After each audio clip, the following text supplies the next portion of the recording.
Hello everyone. So welcome to my channel. आपण नवीन नवीन आयडियाजबद्दल नेहमीच बोलत असतो. सो आजचा आपला जो ब्लॉग आहे तो स्पेशल आहे हेअर केअर रुटीनबद्दल. सो तुम्ही बघू शकतात की मधल्या काळात माझ्या केसांना खूप हेवी हेअरफॉल फेस करायला लागला आणि मी खूप शॅम्पूज ट्राय केले, खूप वेगवेगळे हेअर मास्क ट्राय केले, बट नथिंग वॉज वर्किंग. म्हणजे माझा हेअर लॉस थांबतच नव्हता. अजूनसुद्धा कम्प्लिटली हेअर लॉस नाही थांबला आहे. खूप थिन झालेत हेअर. बट तरी मी विचार केला की सगळं ट्राय केलं, बट एकदा पण आयुर्वेदिक प्रोडक्ट्स ट्राय करून बघूया. सो मी काही 2-3 इन्ग्रेडियंट्स यूज केले की ज्याचा मला खूप छान इफेक्ट आला आणि माझा हेअरफॉल मी असं नाही बोलणार की कम्प्लिटली थांबला आहे, बट तो बऱ्यापैकी कमी झाला आहे आणि आय होप की कंटिन्यूअस यूजने त्याच्यानं तो कम्प्लिटली डिमिनिश होऊन जाईल.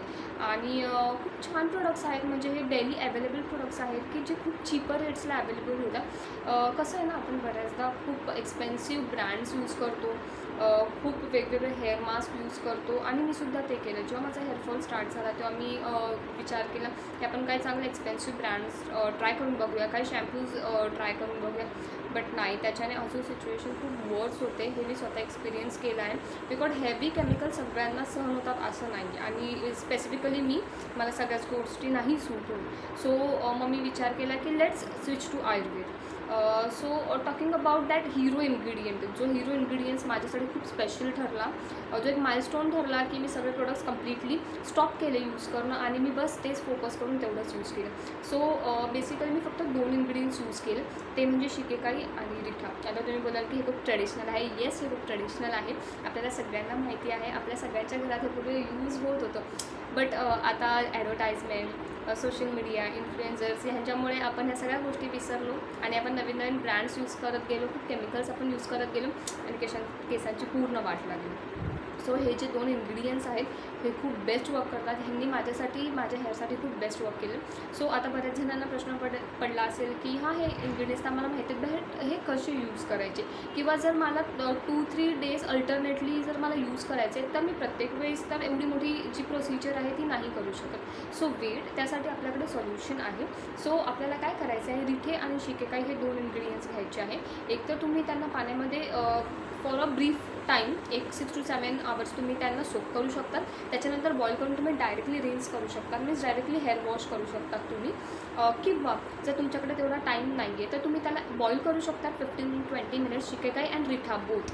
अँड येस, जेव्हा आपण शिकेकाई आणि रिठा यूज करतो तेव्हा तुम्ही ह्या लक्ष ठेवा की तुम्ही रिठेचं जी रेशो आहे तो किती यूज करताय.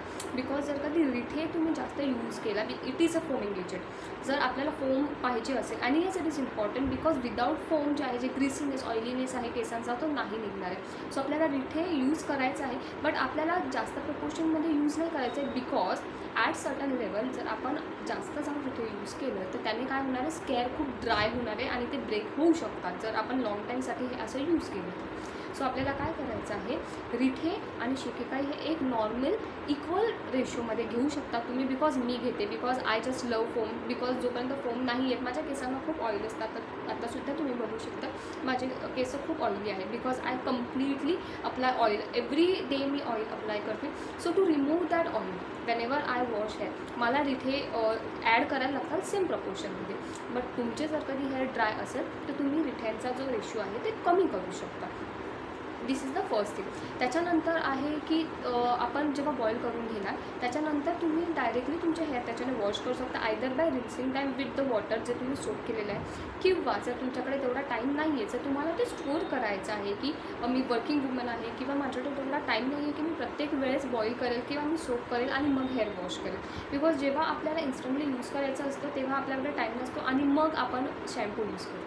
दिस इज द पॉईंट. सो आपण काय करू शकतो, आपण वीकली जेव्हा केव्हा आपल्याला संडेला टाईम असतो, आपण ते बॉईल करून प्रॉपरली त्याचं सोल्युशन बनवू शकतो आणि ते डिग्रेड नको व्हायला, म्हणजे त्याला बुरशी किंवा ते खराब नको व्हायला. सो मेडिकलमध्ये बायो एन्झाईम मिळतं, तुम्ही ते त्याच्यामध्ये ॲड करून ठेवू शकता, ज्याच्याने ते चांगलं प्रिझर्व होऊ शकतं.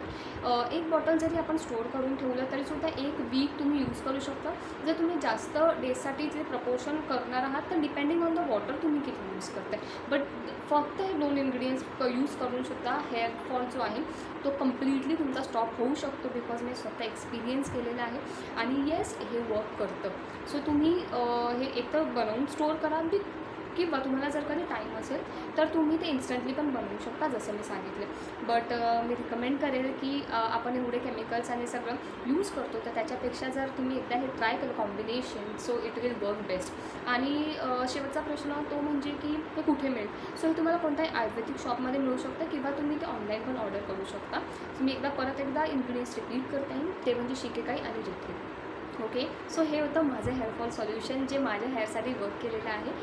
असेच काही सोल्युशन्स जर तुमच्याकडे असतील तर तुम्ही मला नक्की कमेंट करून सांगू शकता. आणि आजचा व्हिडिओ कसा वाटला हे कमेंट करून मला नक्की सांगा. Thank you for watching and giving your precious time.